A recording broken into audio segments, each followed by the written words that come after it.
take my gum out. We're recording. And we're just going to go right from there. What's up, everybody? We got the Prem show back. I'm not going to lie to you guys. I really was fighting, wanting to do this all night. Got later and later. My kids were just screaming. But here we are. We're back. Jimmy, Jake, what's up? What's going on? It's been a couple months, yeah? I guess all three of us it has. Did you guys? You just did the last one alone. No, that was Jake. Yeah, it was us. I think we were all kind of running late today. I finished like a pain in the ass job and then was halfway home and got a call from my boss with hey, can you do me a favor? And got sent over to help these guys with like another AC unit. So 100 degrees here still. We went back to school shopping after camp today, and we went right from camp to the stores. And then Abby, she's 6, who's usually very even keeled, just had like a crazy meltdown in the store, just screaming. What's happening? She hasn't done that since she was like 3. So it was just, one of those nights. Took forever, but they're down. Podcast is starting, and we have soccer to discuss, which is nice. 2 days. 2 days from this recording is opening night of the Premier League, which is incredible, crazy. We're about to enter what is potentially the longest soccer calendar in professional soccer history. It goes from, I think it's actually started for some teams, but they're talking about like Man City, if they play all the way through the Club World Cup final next summer, which would be July 13th, that they would have had a 350-day season or something like nuts, that. Man. Nuts. That's too much. Yeah. And what FIFA claims is that they're not doing a Confederations tournament anymore like they used to before the World Cup. And that's what's taking that place. But, it is a huge ask on these teams. And honestly, not that Chelsea's there yet, but there's going to be teams that are going to need 44 senior players on your squad just to make it through a season. It's incredible. Yeah, I could get ranty real early on FIFA wanting to kill international soccer. Oh my gosh! Kind of rabbit hole, but yes, Jake prepared us a nice outline, which much appreciated. So first, we're gonna do some club updates. I'll start with Tottenham. Yes. Then we'll go Brighton Villa. How's that sound? All right.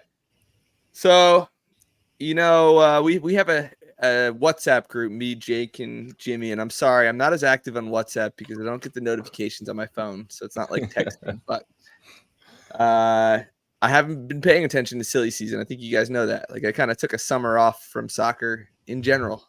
It's kind of, I don't know. I just felt a little soulless with everything going on in the U.S. And I just needed a little break with the podcasting, and then I signed up for the articles and all that. So I needed a soccer break. So this is my reintroduction back into soccer after that long preamble. So I finally looked up incomings today for Tottenham. The full list is Solanke, which I think everybody knows. That's our new forward from Bournemouth. 19 goals, 3 assists, and 38 appearances. So it's going to put some pressure on Richarlison up there. So we have another forward. It won't always be Sonny playing number 9 there. It's exciting. I think it's fun to have an established player come in like Solanke. Then the other 3 incomings are all 18 years old. We have Archie Gray from Leeds, Lucas Bergvall from Sweden, and then the Korean guy Min Hyuk Yang. Probably slaughtered that, but he's joining in January 2025. So our 3 signings are 26 years old, 18, 18, 18. So all of a sudden you're looking at this offseason like, what are we trying to accomplish this season? It gets a little, I don't know. I'd like to see someone else walk through that door. I don't know if you've heard any rumors out there about my Spurs, but if you have, please fill me in. Well, I would say, first of all, I appreciate you sending over what you put together as far as your current status depth chart, if everyone's healthy and available. That was stolen off Twitter, but I agreed with it, so that's why I sent it. Okay. At any rate, to get a general idea of like the depth you guys have there, I think that there's some concern adding European games back this season after being away for a year. The depth there, you did have some injury problems last year, so maybe thinking, and some tired legs, frankly, by the end of the season. It's a change in style going from a couple years of more defensive tactics back into, Postecoglou's high pressure type system. And then I think that, getting some of the right guys in there, Werner, I thought had a decent loan spell for them to get him on the cheap like that. I thought was good business. So you did get Timo Werner back. I like Timo a lot. I think Timo off the bench adds a ton of value, and in a pinch, he's a good starter still. I always like Timo. Sure. And I like Bergvall. I think Bergvall could play this season with the team, and I think Archie Gray played a bunch of minutes with Leeds last year. So I thought it was good work. And, maybe not as much depth as you guys might want, but there's still some opportunities. I think that with this whole debacle with Chelsea and Conor Gallagher, honestly, could end up being like great people. I know they don't want to sell to the Premier League, but they've botched this up so bad that he can't stay. He's after all that he can't. Right? Yeah. So I would hope maybe if Tottenham comes in like, hey, we'll pay the 35 million, which isn't that much for a 24-year-old player who honestly was the only bright spot I thought consistently for Chelsea last year. Just could be like another piece, right? And maybe doesn't. Yeah. I meant like engine through. It wasn't Enzo Fernandez and it wasn't Caicedo, although Caicedo did look better in the second half of the season. I would just say that he was like the key engine. Yes, Palmer scoring goals. That having been said, for 35 million for 24-year-old England international, I think that would be a great piece of depth for you guys with European football this year. Yeah. I mean, so you have Solanke. How do you say that? Am I saying that right, or am I saying that wrong? I always say Solanke, but yeah, Solanke. He's English, and then Archie Gray also English. So getting some. What is the benefit of English again? Can you remind me of why that's important? So there is roster rules when it comes to how many quote unquote academy players that you have, and those are usually English, but I know there are some guys that come over from other countries and come through the academy, but you have to have so much academy or homegrown talent on your roster. You also have to have a certain number of domestic players or people who qualify as domestic players on your roster as well. And those numbers have to balance out for both. There's Premier League regulations, and then there's also European regulations for how your roster is constructed. So you do need to have some players that fall into that gap. You guys have plenty, honestly. There was some question around, possibly selling Skip, and would that impact your academy products, having moved on some guys in the last couple of years from the academy. Namely Harry Kane was filling an academy spot for you guys, which was huge because he's also such a star. Mikey Moore. Yeah. Forster. Yep. Is he still our backup? I didn't even know that. All right, so I do want to talk about our outgoings a little bit too, because we lost a lot of depth there, which makes me hope that. I mean, the deadline's tonight, right? No. It goes to 31st. Yes. Yeah. MLS deadlines first. MLS deadlines tonight. Emerson to Milan for 15 million. Rodon went back the other way to Leeds when Archie Gray came in, sold him for 12 million euros. Then all these guys left on a free. Perisic, Dyer officially, Tanguy, who went to Nice in France. What a bust he was. Jaffet, Tanganga. Was he, wait, hold on. Was Tanguy, he was a club record signing, right? Yes. That's your highest. Time. I don't know if he still is or not. Who would have, you didn't spend that much on Madison. You got him because he was on a relegated team. I forget the price tag on him last year, but I remember it being very reasonably priced. I was shocked about it. Yeah, I want to say it was 45 million or 55 or 50 million pounds or something like that. But yeah, I think Tanguy was record signing. I just want that one did hurt. That was he's business because he did show promise. It just didn't work out. He looked so good in the highlight films, And when you watch his game, you understand how he puts together a nice highlight package. But then when you see the complete performance, lack of work rate, that's really the ding on Tanguy. But we also lost Cess on a free back to Fulham, and Cess was a complete waste for us as well. He was injured the whole time, right? Injured the whole time at Tottenham for sure. Then Pierre, PH Højbjerg, which Højbjerg gets a mixed review among Tottenham faithful, but he was always a good steward of the club, as they say. He's off to Marseille. Then Hill to Girona on loan, Velis on loan to Espanyol, and Dane Scarlett, who is always our young starlet hopeful, on loan again to Oxford in the Championship. So we have so much outgoing, only 4 new. So they've been playing a lot of academy players in preseason. Go, Jim. I think that's good. I would say that was going back to my point about Gallagher. I think he is a direct Højbjerg replacement where he might not start like as many games, but he's going to play like a lot. Like Højbjerg played like quite a bit last year, and with people on injury and stuff like that, I think that Gallagher is a huge upgrade. I think Højbjerg probably had close to 38 appearances in Prem as a sub mostly, but then definitely made some starts in there. Yeah, I mean, right now our projected midfield is Bissouma, Sarr. Then you have Skip and Bentancur backing them up, and then Archie Gray possibly. So I think the midfield is probably – we spent so much money in the midfield back in the days when we used to talk to Tyndall, but now that those funds have kind of filtered out, and now I think our central midfield is probably the weakest area of the field. Backline solid. Udogie, Van de Ven, Romero, Porro will start every single game as long as they're healthy. And then some combination of Sonny, Madison, Kulusevski, and either Solanke or Richarlison will start up top. So that's kind of our set area. But as far as starting lineups, I think we have a pretty good squad still, but injury is always a concern under Ainge. I think if Richarlison starts over Solanke, then something's gone wrong. That's true. Although Richarlison did have a ridiculous run of form for us last year, and he does get hot and has potential, young enough, motivated enough and we're in Europe too. So, I mean, there's plenty of places to play.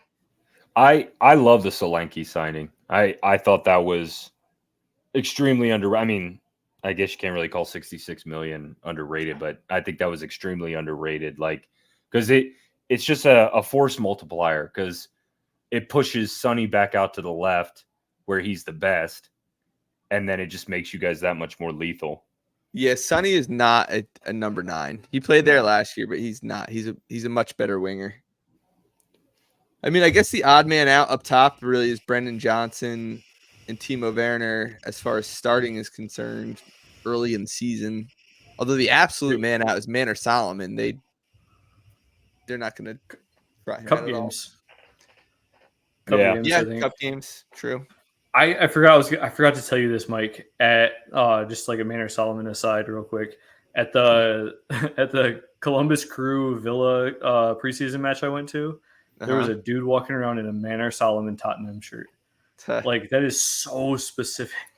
He would blend in well with me because I have a Tanguy and Domblé jersey and a Steven Bergwijn jersey. So I can wear it right next to his Manor. Or at least Manor Solomon's still in the squad.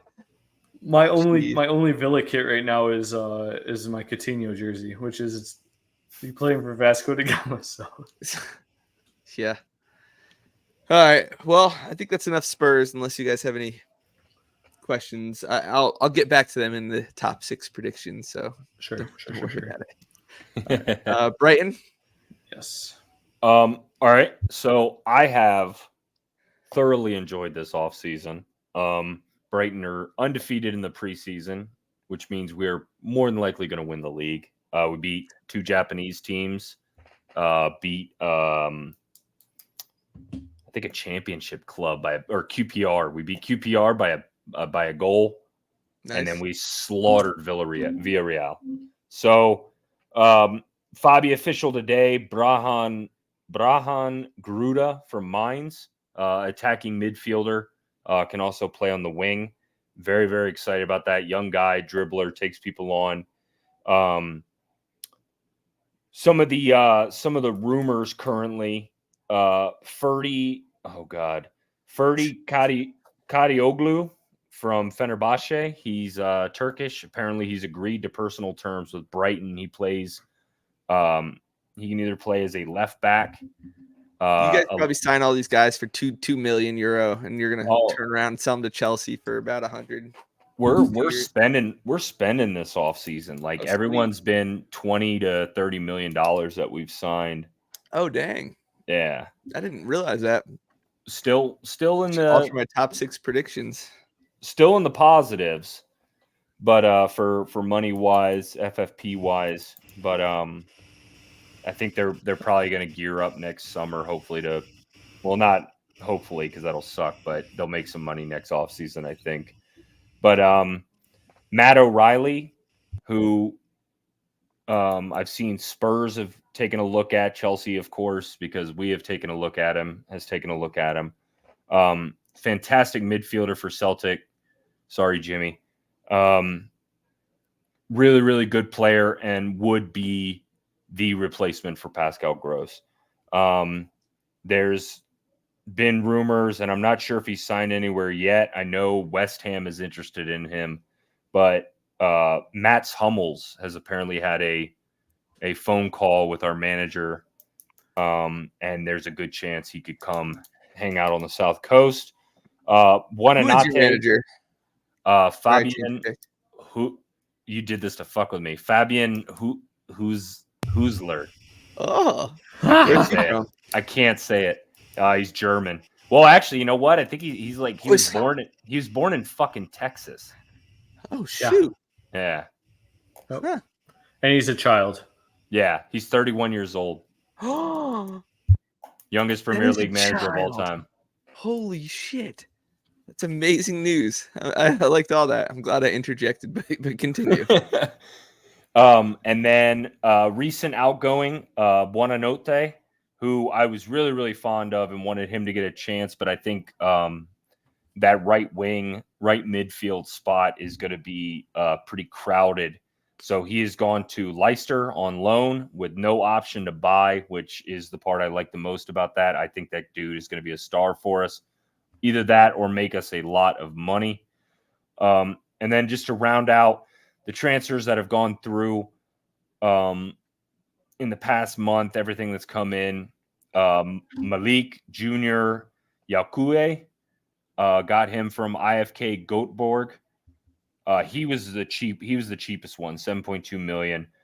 We got Mats Weifer, a defensive mid from Feyenoord, really, really good player, Dutch international, 31 million. The guy I'm the most excited about, love his goal celebration. He does like a weird like tiger thing, but he looks like a really, really excited kid. Yankuba Minte from Newcastle, he was surplus for them, 36 million, has balled out this offseason or this preseason. And those are all the official ones. Okay. Players. Wait, let me step on you there. A couple notes here. First of all, I am glad that you guys are finding such success in the transfer window. However, I'm also glad that I don't have to try to learn as many new names as you do. There's been some struggles. Like I'm like, dude, that guy looks great. I don't know how to pronounce his name, but he looks fantastic. Second note. I'm glad you mentioned Yankuba Minte. I watched all of your preseason games, like I said I would. And that dude looks ready. I mean, you guys basically not stolen. You guys are a benefactor of Newcastle having to sell for PSR. And honestly got him at a pretty good price because I think that dude has incredible potential. He's going to be fantastic. Didn't make my breakout player, but he was in strong consideration. And then the third point, I think Mats Hummels would be fantastic for you guys running a back three. I know he mentioned he likes to be wide and basically run like 3 center backs. Having him in there, like allowing, Duncan Van Hecke to like sort of roam. It also takes a little bit of pressure off who plays on the wing back spots instead of like an outside back four, where Estupiñán's been hard pressed to stay healthy. I know you guys are had rotating people and right back. I know Lamptey's been kind of in and out too, so I think that overall, like, the style would be great, but you definitely need Hummels to run that. Oh yeah, I want that dude so bad, and I've heard other Brighton fans say, "Oh, he's 35. Like, what the heck?" And it's like, yeah, but he's like not to say that center back isn't hard. It's a very demanding position, but you can play that position longer. And he was starting in a Champions League game or Champions League final last year. Yeah, I would say he is not like an El Dorado like Thiago Silva, but he is still a fine Cadillac. He's still rolling so smooth, so smart, like plays like, he knows he's lost like a little bit of a step, but he plays everything really smart.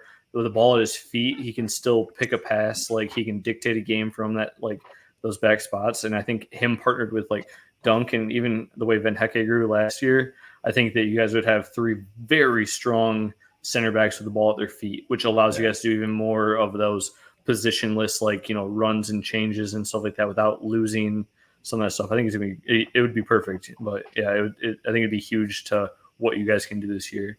Just because I'm not a big fan of Webster, but yeah, me neither. I think he needs to be the fourth guy in that rotation, maybe even fifth behind Igor. But in good news, the Dennis Undav saga has ended.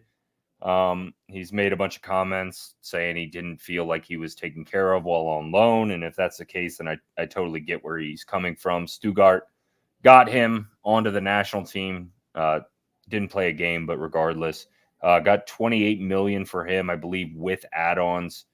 And then the one that hurt the most, Pascal Gross to Dortmund. The man absolutely deserves it to finish his career the way he wants. My second favorite Brighton player of all time, just an absolute servant to the club. Dortmund's a cool spot. Yeah, I agree. I'm happy that he went to like a team that's prestigious to play for in that league, because he's absolutely earned it. I mean, he kind of came to us Champions League winners last year. Wait, what? Didn't they win? Dortmund? Real Madrid beat them. Yeah, they lost in the final to Madrid. There you go. I remember Dortmund beat Bayern in the semis, right? Yeah. Yes. Yeah. No, Madrid beat Bayern in the semis. Whatever. Yeah, let's move on because I'm an idiot. But yeah, dope. nothing but respect for Pascal Gross. Love that dude forever. And then just a bunch of random free transfers and loans. Adam Lallana leaves on a free, which I mean really wasn't anything. And that's about it on updates. What's the young fella that's coaching you guys known for? What's his style? He got the German club that I follow, St. Pauli. He got them promoted last year. They won the it's fine. Wein Bundesliga. Gotcha. So you guys picked up a 2 Bundesliga coach, huh? Yeah. 31 years old. I actually was able in our break to do our lineup, but that man doesn't know what he's doing yet. Oh no, he had a really, really good team, and if anyone can make him a star, it's Tony Bloom. But yeah, so just real quick, my what should be the starting 11 with who we currently have. Obviously, Hummels would slot in if this happened, but for Bruggen, but he's injured, so it'll be Steele to start the season. Van Hecke, Dunk in the middle because he likes his center back to sort of occupy as a 6 in this formation when they're attacking. Webster is the other center back, starting on the right wing or right midfielder. I would prefer to have Lamptey there. I think he needs to start shining, or it might be time for him to grow. Gruda as the more forward-moving central midfielder. Weifer as the more defensive center midfielder. Estupiñán on the left mid, and then Minte right wing. Pedro as either a deeper striker or an out and out number 9, and then Matoma on the left wing. I love Matoma coming back this year too. Speaking of one of my favorite players in the league, like I love watching Matoma. I'm hoping he has a big year. He looked so sharp in this preseason, and I mean playing in Japan probably helped a lot to get his mood right. But they had like a long pass from someone, I can't remember who it was, and he just picks the ball out of the air with his foot. It's like the ball stuck to his foot. He just puts it on the ground, turns, and then passes. Like it was that ball was flying too when it came to him. I mean, what I noticed when we started doing the podcast with you and I started paying attention to Brighton, like Matoma was the first player I noticed as like a freak. Yeah, he's really good. Big year. We'll see. Should we go on to Prem predictions? We got to cover Villa. Oh yeah. Sorry, Jimmy. Go. No, it's okay. He's wearing that Mexico jersey, so maybe maybe it's a fuck. Yeah, just angrily ignoring me, huh? That's fine. I mean, yes. All right. I will go quick. There's lots, but nothing that's take your time. No. I'm sorry, I cut you out. No. I'm gonna pour through because I'd rather talk about the other stuff. All right. So Villa had results wise a rough preseason. I was at the Columbus Crew game when they got throttled. I think Cucho Hernandez had a hat trick in the first half against us, which was rough if nothing else. But it was cool to see like the guys in person, and got to I was there super early, got to watch them warm up and stuff. But they did look good against Athletic Club, and otherwise they didn't look that great. I think there's we'll talk about ins and outs here real quick. Just to list through the guys that all came in. Dobbin, Onana, Matson, Baranachea, Illian Jr., Barkley, and then technically Cameron Archer is a transfer because it was a buyback clause if they got relegated, and Philogene, who went to Hull last year after a great preseason, scored like 13 goals and had like a bunch of assists. Ipswich made an offer, and I think another club did too, for like 18 million, which we had an option to match. We did, and since we had our sell-on clause of 30% for him, we actually bought him for 13 million, I guess. And after the 5 million that we sold him for, it's like an $8 million investment in him for a season to ball out for Hull. So we brought him back. Technically, Nedeljkovic is a new signing, although we bought him in January, February, and loaned him back to Red Star Belgrade. He's a 18-year-old right back. He's one of the fastest soccer players in the world as far as recorded speed, like on-field speed. He's just an absolute race car of a human. But I think he's going to stick around and have some game time this year. Technically, Morgan Rogers has only been here 6 months. I know it's hard to believe. He had a really awesome last couple weeks with Villa, especially with everyone getting hurt. Played a lot of minutes, and then 3 guys that we have coming back this season at different points, but they will be like new signings when they come back. We're getting Emi Buendia back. He's been playing in the preseason. Tyrone Mings will be back in the next couple months here. And then probably around Christmas time, you might see Bouba Kamara come back, just adding to that center midfield. So if we're able to make it to the knockout rounds of Champions League, we're adding in some of those pieces back and just create some of the depth. Which new pieces are you most excited about? Honestly, Amadou Onana. I know Everton fans were kind of trashing him a little bit, but he starts at center mid for the Belgian national team. He's exactly what we needed as far as we were one of the worst teams for aerial duels last year. So what do you do? Go and get a 6'6" center defensive mid. He's 6'6". Yeah, dude, he's a fucking massive footballer. So he played a little bit in Columbus, and he had a slide tackle. I was there with a friend who isn't a soccer fan, but he's a hockey fan, and I was trying to put it in. Yeah, trying to put it into hockey terms for him. And I was he's like Zdeno Chara. He's just so big and long. He's just hard to get around, right? Because his slide tackle can take him so far one way or the other. I think that he could be transformative for our midfield. He doesn't replace Luis or his passing and that sort of stuff, but gives us some more defensive metal in there, and I think that Tielemans can pick up some of that other more creative stuff. So cool. Nice. I would say just guys going out real quick.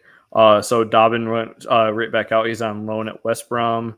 Also, we sent out Coutinho on loan to Vasco da Gama and Louis Barry on loan to Stockport. I actually like Louis Barry. He scored in one of the preseason games. Coutinho's what country is that in? Where's he going? Brazil. Vasco da Gama in Brazil. Yep. Went back home. We're still covering a lot of those wages. I think his contract's 2027. Early days of trying to figure out this ship that we've built. But then we sold Arugbanam to Everton, kind of like in that Dobbin handshake, wink, wink PSR deal. Omari Kellyman, who we really excited about, but we, had players in that spot, and he wasn't going to play. So it's a nice $20 million for the academy, probably another PSR type deal.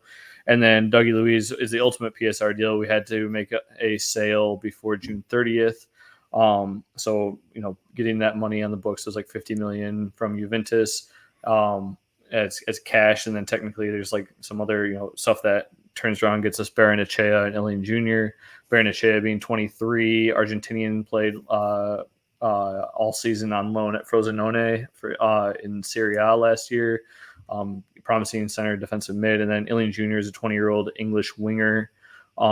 He is one that I think that could still be going out before the end of the transfer window on loan, probably somewhere in the championship to get game time. I wouldn't be surprised to that.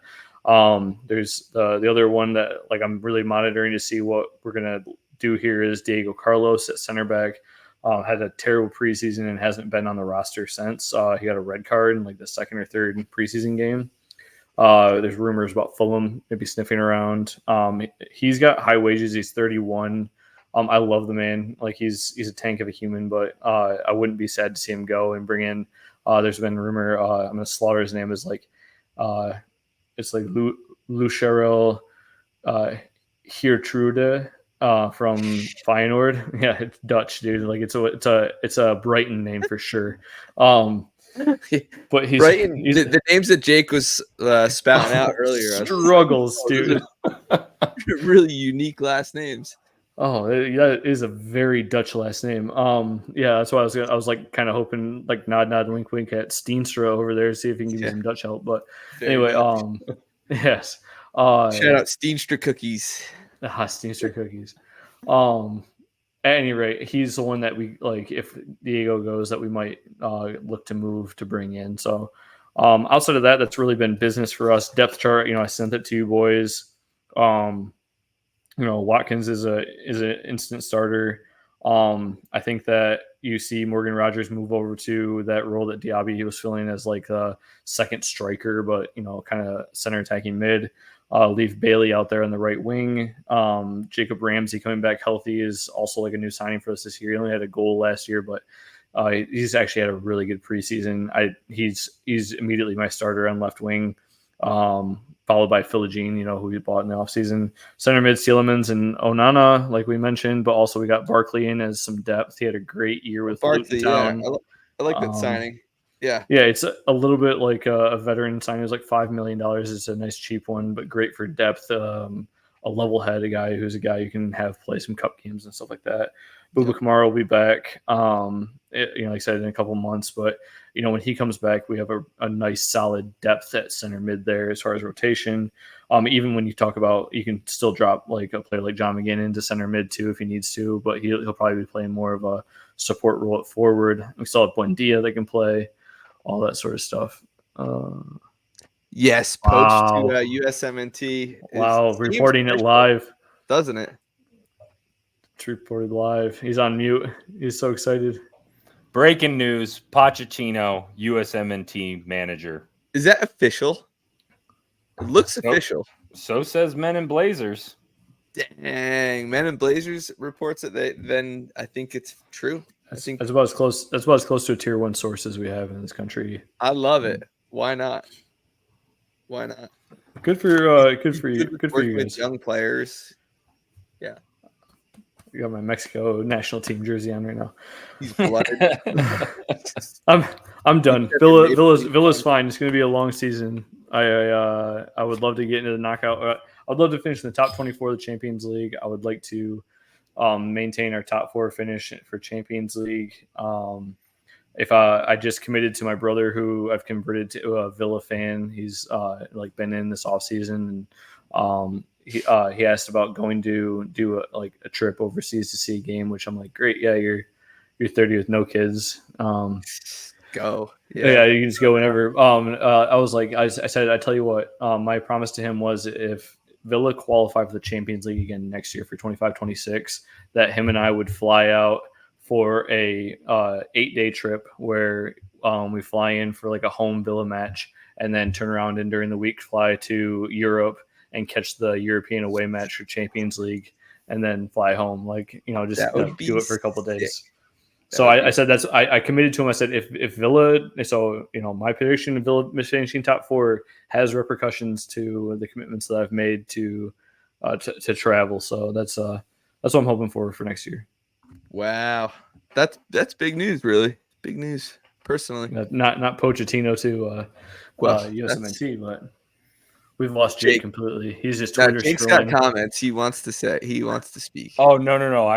I just put myself on mute because I'm coughing or burping, and then also it helped out because I kind of made an audible noise when I saw that news. But I also saw something else that I'm going to talk about later in the show. But well, let's get into Premier League coverage. So like predictions, top 6, bottom 3, best player, breakout player, whatever, all that stuff. Okay. All right. You just want to go in rotation for yeah. Start with top 6. Do 6 to 1. 6 to 1. Yeah. Can you do 6 to 1, Mike? As far as your top 6 predictions? Sure. Yeah. Definitely. Okay. Are we doing? We can cut this out. Let me. 36 minutes. So I had general Prem predictions. Is that not how you guys did that? Oh, Prem predictions, and then it was top 6 Golden Boot breakout. Okay, I got you. Yeah, so I guess Premier League predictions was the header over the topics of top 6 Golden Boot, that sort of stuff. So if you can if you want I'm good. I had random Prem predictions, 3 random ones, but I still have my top 6 and everything. So okay, all right, cool. All right. So Jimmy, why don't you say let's go into Prem predictions and then okay.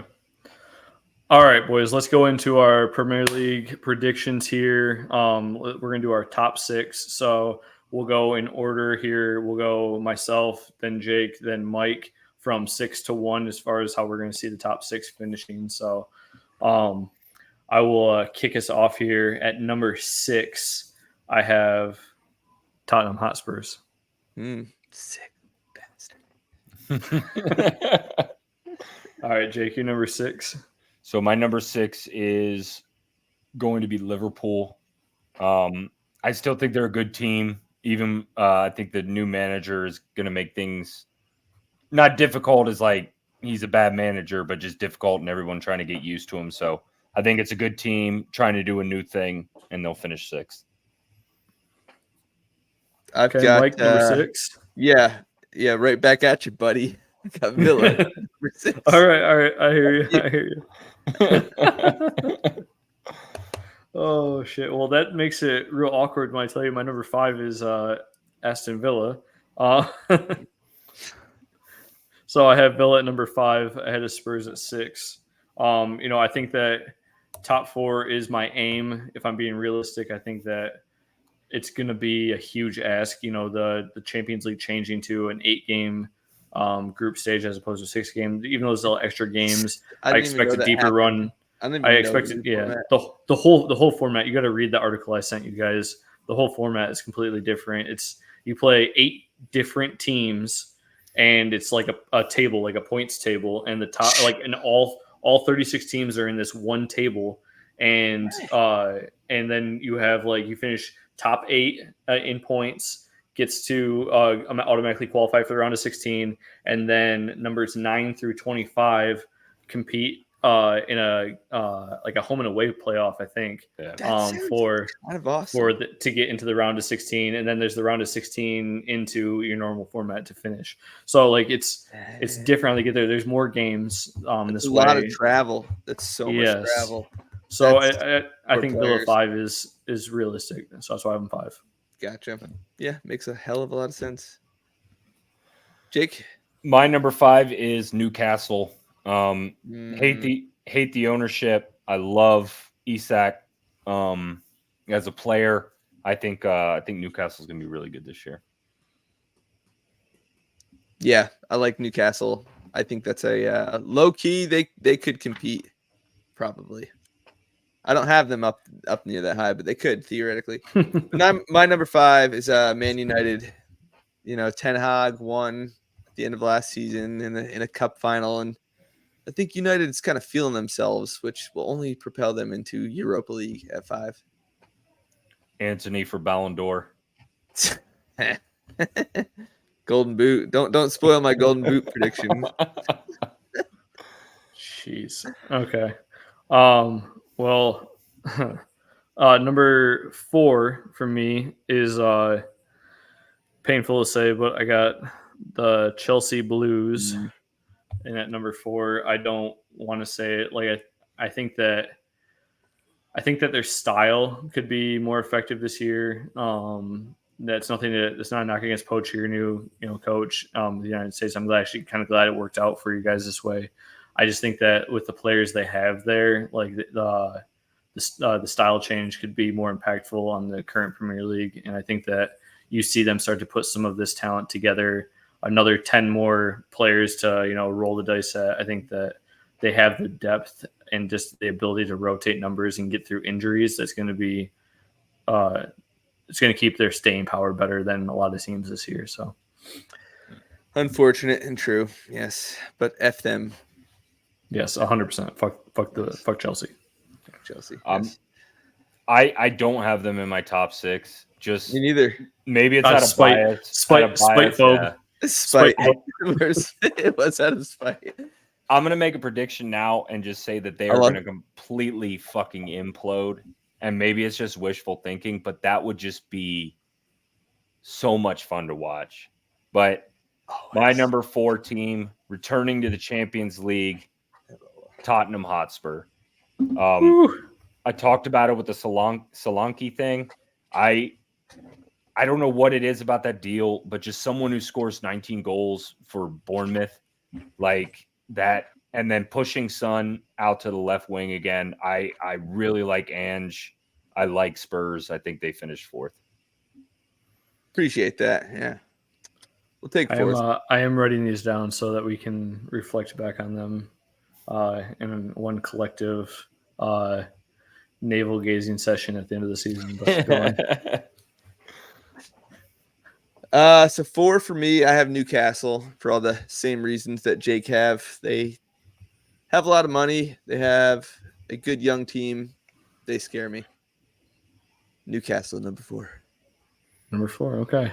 Now we're into our top 3 here, boys. I mean, we already broke the Champions League barrier, but top 3 this past year, up until like the last 6 weeks, was actually a push. For the first time in a long time, we had 3 teams kind of chasing it for a little bit before Liverpool immediately tumbled. But I think this could be another year of a 3 or 4 even team race. I think you're going to see more than just 2 teams, I guess, at the end of the season. But number 3 for me, and this one hurts to say more than any of them for me, but honestly, I think it's United. I think that some of their purchases, especially to shore up their defense, just add depth, replacing guys like Varane. They haven't made all the moves that they want to yet as far as center midfield, but if they're able to move Sancho on for Ugarte at PSG, I think that's kind of a missing piece for them, and they have lots of attacking talent. Adding Xerxes to that mix with Højlund, they just got to get guys healthy. But I think that they'll put it together and finish 3. All right, so my number 3 is when I did this, I tried not to kiss y'all's asses, but this is just who I feel like look good to me, and then potential for the future. So I have Villa number 3. Pucker up, guy. Anytime. I love the Onana deal. I love the way you guys play. Unai Emery is a underrated genius. He gets plenty of credit, but still not enough. That dude is an awesome manager. I like Villa. Thank you. That's I hope that of anyone else's predictions now, I hope that yours are correct. Especially if you have Brighton number 1 at the end of this. I mean, if Villa secretly like competed for half the season, I would definitely be rooting for you guys out of some weirdness of being an American fan. All right, so I like Liverpool number 3. I think they're bringing back a very good squad, even though it's a new coach. They'll still get a new coach bounce, I think, out of it, and with the veteran squad they have, I think they'll still be very good this year. Liverpool number 3. All right. Number 2 for me is I think that is impressive as it's been of a run, and it's going to kind of give away my number 1. So I'm just going to do 2 and 1 just because I think it's pretty much, you can read between the lines after this, but number 2 for me is I think this is finally the year that City don't have the depth or the luck at health, and some of these guys are aging. I just feel like Arsenal has done nothing but make smart signings to add on to an already very deep and talented squad. And so for those reasons, I think Arsenal is going to win the league, and City will finish number 2. I have the same thing. Arsenal wins the league this year. Honestly, I toyed with it, but I put my Tottenham Hotspurs number 2, and Arsenal's not my top 6. That is that's impressive. You know what? I appreciate the commitment. Chelsea's also not my top 6. I don't have Newcastle or Liverpool in my top 6. I have the White Walkers winning again, unfortunately. We shall see. All right, what about? I like where your head's at with them not winning, but they're still going to be very good. Yeah, that's fair. I think they've dominated most of your fandom. They've dominated. You've seen only City and Liverpool, only City and Liverpool. Yeah. With Golden Boot, is there really any reason to like go through this for date? Yeah, it's hold on. Like who else? Like everything you just have the best players in the world literally funneling into the best scorer in the world. It's fucking unfair. If he wasn't such a head case, like I think that Nunez has the talent that he could push him, and the talent around him that could push him, but I don't see him putting it all together. And I think that maybe next year you could talk about, like, depending on how the season goes, right? Like, I'm just saying, as far as getting comfortability, like, I think Solanke would be in the perfect position. You saw what he produced at Bournemouth with, the service that he's getting there. That you add, Sonny and Kulusevski. Like, it could be high bar. The potential is there, right? Like, you saw Harry Kane succeed with some of that type of talent around him, at Spurs. So no one will ever be as talented at finishing than Harry Kane was. It was insane for so many years. Not Premier League anyway. If the goal was 100 feet wide and 100 feet high, Darwin Nunez would be the greatest player on the planet. I actually think people are too hard on Darwin Nunez. He scores a lot. Darweezy, he scores a lot. Sure, he misses a lot of opportunities, but he also scores a lot. He puts himself in good positions to score all the time. Liverpool fans either really love him or hate him. I think I would lose my mind if he was on my team. Like, because he is good and he does things that are incredible, and then it's just like he just sends it into the the second level. Timo Werner is that without the finishing ability, and he's still a good player. All right, what about Golden Ball, aka best player? I'll go first. I think I started off with like the obvious pick and was going to say Rodri, just because, as Mugatu says, he's so hot right now. Like, just ridiculous player. But I am going to go, because I think they're going to win the league, I'm going to go with Bukayo Saka as Premier League player this season. Sorry, Mike. It's fine. I understand. I mean, I have Haaland. I think he's just going to score a freakish amount of goals again, and it's going to be hard to ignore that. So you got him as the best player as well. Okay. Well, I had breakout player on the Well, there's notes. also breakout player is a separate award as well. So there's 3 awards. Like there's Golden Boot for most goals, Golden Ball for best player, which can be both. So Golden Ball is best player. Who won it last year? Wasn't it Palmer? Palmer. And his stupid fucking haircut. Eh. That dude just signed a new deal. You're like a millionaire now, multimillionaire. Fix your hair. You look like Lloyd Christmas, like sniffing glue or something. It's I gotta tell you, man. Like I had to tell my wife this about Haaland. I was like, she's like, he's so like awkward looking. I'm like, listen, man, he's doing just fine. Like I'm telling you, he's not hurting for anything. So don't you worry about it. Have whatever kind of hair you want. If I was a professional center back, high level center back, and he did that. Like the shiver celebration, it's 2 foot to the back of the knee, especially on a PK. Yeah, like that's old, buddy. He fighting Nicholas Jackson. All right, you should not be allowed to do a celebration. That's rule. That should be an unwritten rule in soccer. All right, so we got Palmer for from Jake. No, I'm sorry. I have Haaland. Jake had Bukayo Saka. Okay, and I have Watkins. All right. Yeah, you'll sense a theme here. So let's go to breakout player. Jake. So I've done my best. By the way, if we would have done top 7, Brighton was number 7, just so you all know. But I have them too. I've held my tongue.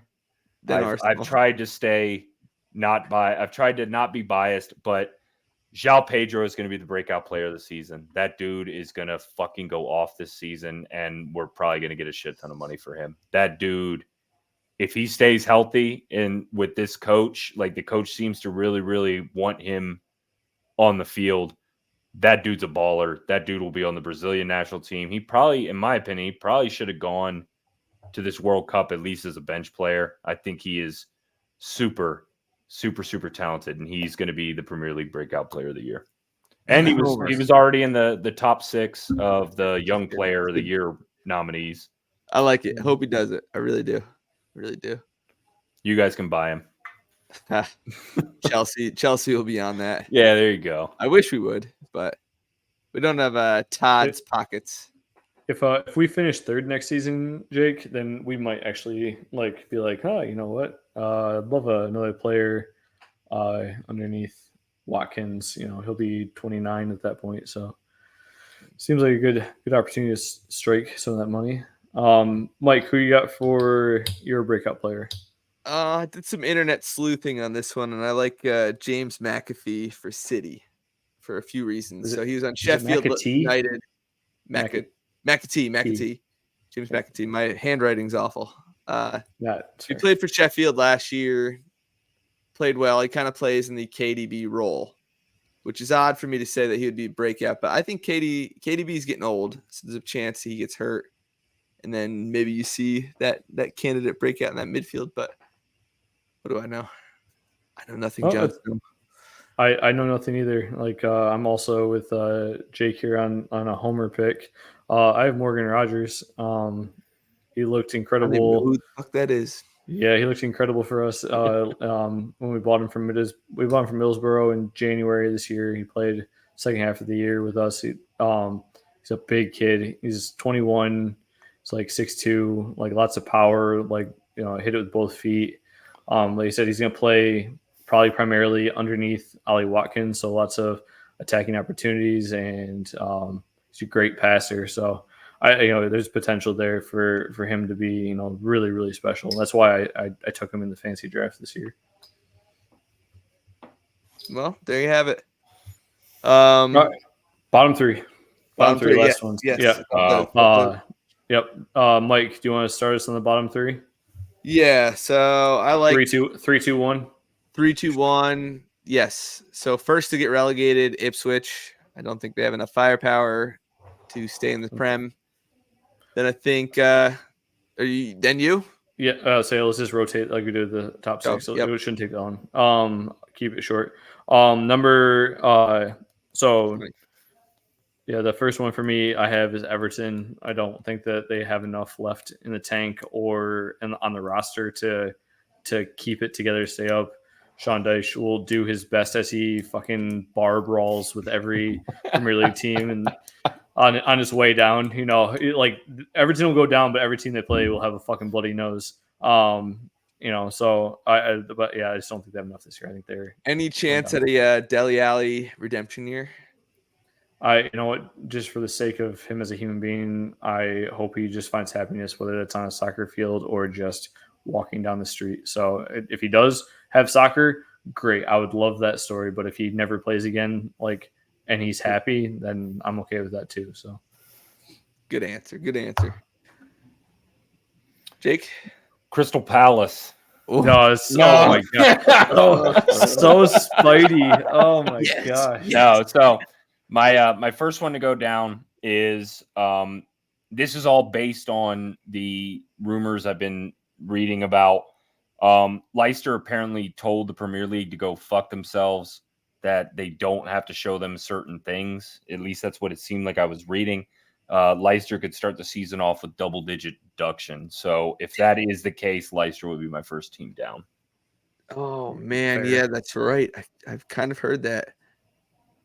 Well, I should edit this, but I'm not going to now. But I think Forest. Just roll with it, yeah. I think Forest is a very good candidate for relegation because they've stunk for 2 seasons in a row and just barely have hung on. They spend a lot of money, but they don't mesh together well. So Forest is out.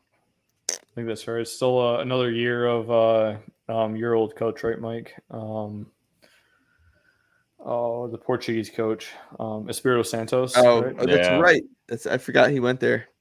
Yep. So I mean, yeah, that'd be interesting. I know they bought Elliot Anderson from.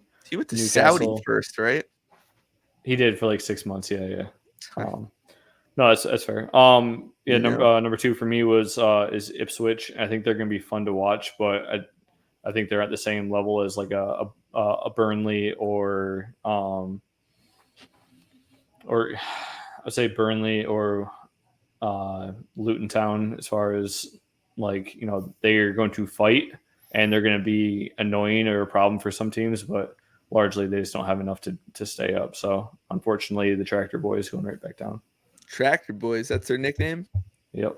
Love it. I'm going to go with Forest as well. I think it's just time. I think they'll be the 19th place team. Good answer. I've got Brentford going down as well. I think the Bees have had a nice long run.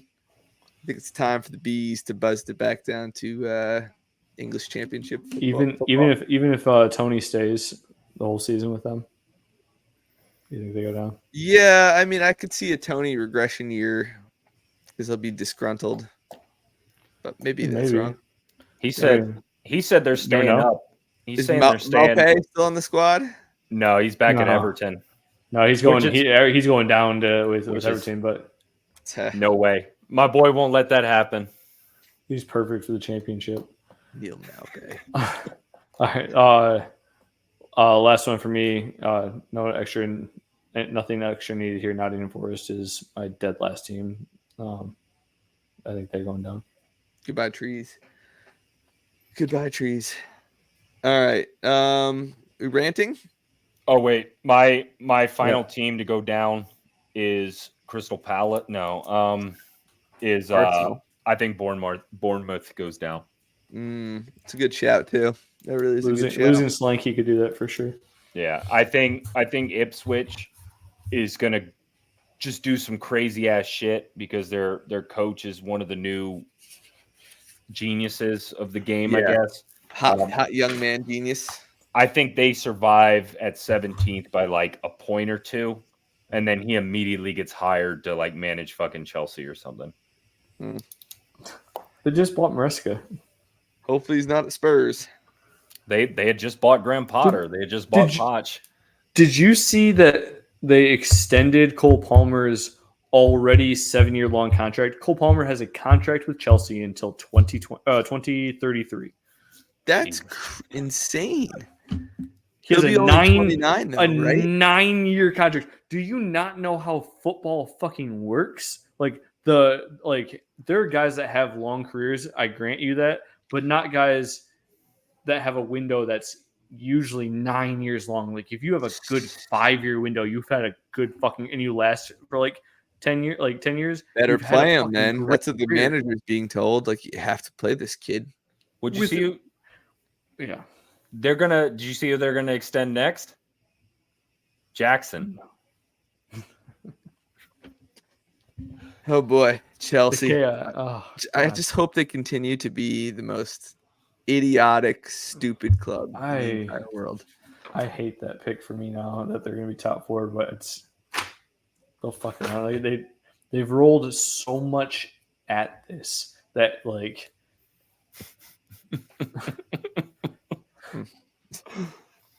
oh god. All right. I have a real quick, just to be real quick, because it leads into my rant, a Western Hemisphere roundup.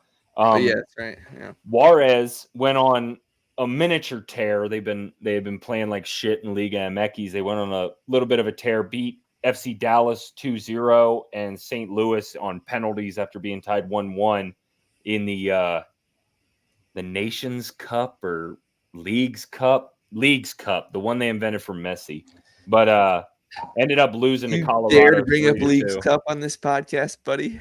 Well, I love Juarez. They've been I like it. Where's that gif of the old man? Or is it like the old timey video where he's like, "Get out, yeah, get the fuck out"?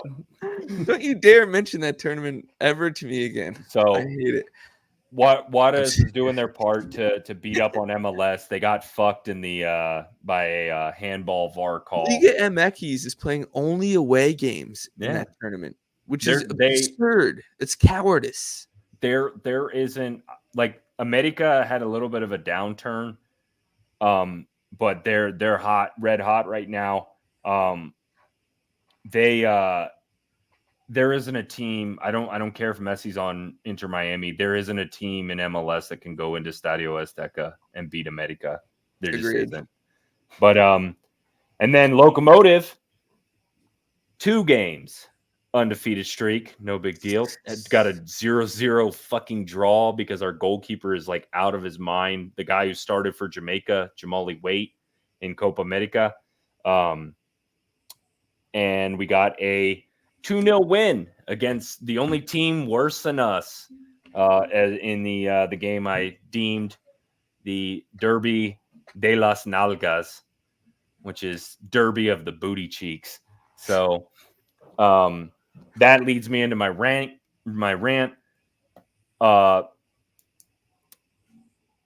Cabrera, our new manager, Wilmer Cabrera, former Colombian international player. I believe he played with America de Cali, like in the narco ball days of Colombian football. He was a pain in the ass manager at RGV before they folded.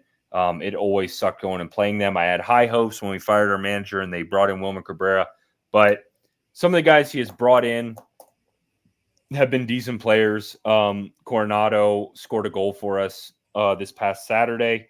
Look it up on Instagram. You can see me. I'm the big fat guy in the black jersey that jumps up way too quick and I get dizzy. The one thing that I want to rant about, Wilmer Cabrera, get your bum ass son off the field. That dude is butt cheeks. That dude is butt. As Joe Budden once said, that is a 2-pack of ass. Let me get this straight.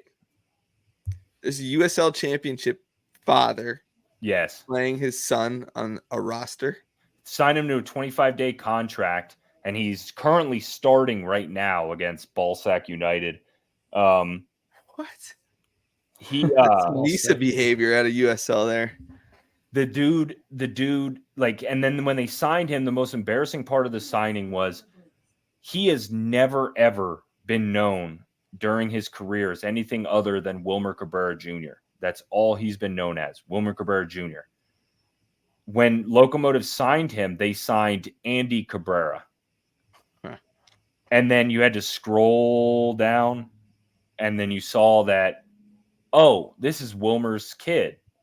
And he fucking sucks. Get your kid off the field. There's absolutely no reason why he should be starting over someone like Nick Hines on that left side. I'm gonna take out this audio and post it on the El Paso Locomotive subreddit. And those fuckers keep calling me to like renew my season tickets, and it's like, why? Like, why do you guys leads perfectly into my rant? Is all I'm gonna say, because I had this idea today. It struck my brain like lightning to go back in the history of American soccer and figure out which teams would be promoted and relegated based on merit, and then put them in their actual theoretical leagues, you know? So like New England Revolution would have been relegated already. Although then you don't have second division playing. I don't know how that would work. But basically, this is what I want to say. The following teams deserve to be relegated from their respective leagues this year: New England Revolution, San Jose Earthquake, St. Louis, and Chicago. These teams are bottom dwellers in the MLS. They're just like awful, awful teams. And in the rest of the world would be relegated to the second division. But then you have the second division, and Jake's team, El Paso Locomotive, are just laying a fart turd on the field every week. San Antonio and Miami FC also have like no points at all. Go. You're not wrong, but I mean, still, fuck you. They should be relegated. You should be relegated. The El Paso Locomotive should be relegated. That's how the sport works everywhere else in the world. So fuck this. And then you have Lexington. So then this gets to the crux of my rant. Lexington Soccer Club from USL League One, which is third division within USL, is currently in last place in their league. And they announced today that they're getting promoted to the championship. It's all money game in America, and the system is so fucking broken. This is bullshit. This is bullshit that the last place team in the third tier gets promoted to the second tier based on nothing. Hate it. I hate American soccer, and I hate the American pyramid. And rant. Yeah. I mean, there was 3 years in a row where we should have been promoted, and then now the club's rotten to the core. The supporters group Eighth Notch was, as they were handing the game ball to Jamali Waite, you could hear them chanting Forrest out, who's our general manager. In other Locomotive news, Ange Postecoglou's prodigy, John Hutchinson, another Australian, he was behind him at Celtic and at Yokohama. He's now taken over as the interim coach at Yokohama. So RIP to those players' hamstrings. Oh, man. That was really passionate, that rant. Been all of maybe... I wonder how many people listen all the way through this episode. Maybe nobody. Just kidding. Nobody's. Hey, Grandma. We have some people that listen all the way through for sure. This is a good amount. Anyway, Jimmy. No rants. My Western Hemisphere roundup is God. What a fucking Copa America for Canada. Making all the way to the semifinals. Oh fuck, they did the Maple Leaf proud. JC Marsh, he's from that country down south, but yeah, gosh darn it if he isn't. He's such a good coach, don't you know? I can't tell you how proud I am of the performances they put in against eventual champions Argentina in 2 matches. Right, they played absolutely fantastically, and oh boy, I think they just have such a great future ahead of them. A proud Canadian heritage in this household. as I'm wearing a Mexican national team jersey. You ain't wrong. You guys have looked good. Can't deny it. Yeah, no, it's been fun, man. Like it was a fun tournament to see them play, and like they didn't really have a chance against Argentina, but honestly, that was only a couple of months before that March took over, so they only had like a handful of games. So it'll be interesting to see what he can do with that group. They got lots of young, talented players, so excited for what they're going to do leading up to the World Cup. Hopefully, they're playing, more competitive games than some of the crap that I've seen the United States line up. But maybe that'll all change now that you got your golden savior, Mauricio Pochettino. Yeah. It's gonna be a wild coaching selection for USMNT. It's almost hard to wrap your head around it. Love it. It's an ambitious hire. Yeah, it's a great hire in my opinion. It's worth a shot. Not only is Canada good at football, they're also good at flying drones, apparently. That's right. Cheaters. 100%. You ain't trying. You were cheaters. If it's good enough for Bill Belichick, it's good enough for Canada, motherfuckers. No remorse. You know what they need to do is instead of an apology, they need to get the guy who played Ricky from Trailer Park Boys to do like a fucking like just dumbass apology. Well, in the way that only Ricky could. We're not really sorry about it. I'm sorry. Some of us have Canadian accent. No, that's Ricky. That's just Ricky. Oh yeah. That's fair. Okay. Yeah. Ricky is a different level of accent. I'm sorry. All you FIFA guys with your book learning. If you guys ever have that, if I'm ever back visiting family, and I'm there for a while, we should do a podcast while I'm there, because when I'm there and I'm talking with my family, I totally slip into Canadian accent, and it bugs the shit on my wife when I come home, because they get into the cadence of it and everything else, and this is different. It's fine. It's not that far off from Midwestern, so it's a little sing-songy. I turn into Captain Redneck when I go home. My wife looks at me and she's like, "Who are you?" When I go to Jersey, I'm definitely a full Jersey boy too. I'm dropping. Hey, yo. We got some regional accents on this. This isn't just a collision of Premier League teams. This is a collision of regional accents competing consistently. Maryland has this long O.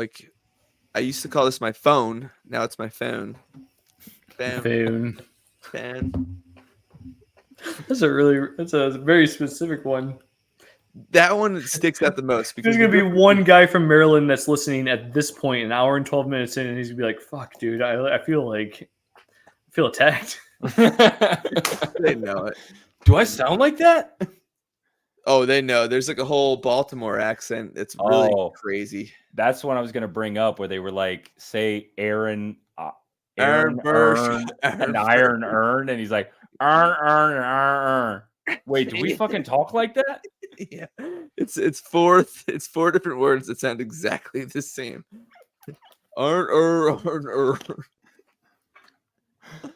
Yeah. So. Sacramento scored. On whom? Sacramento scored on El Paso. Good. Yeah. Two breaking updates. I think we should just end it right here. Oh, wait, I'm in charge of the recording. It might just run off.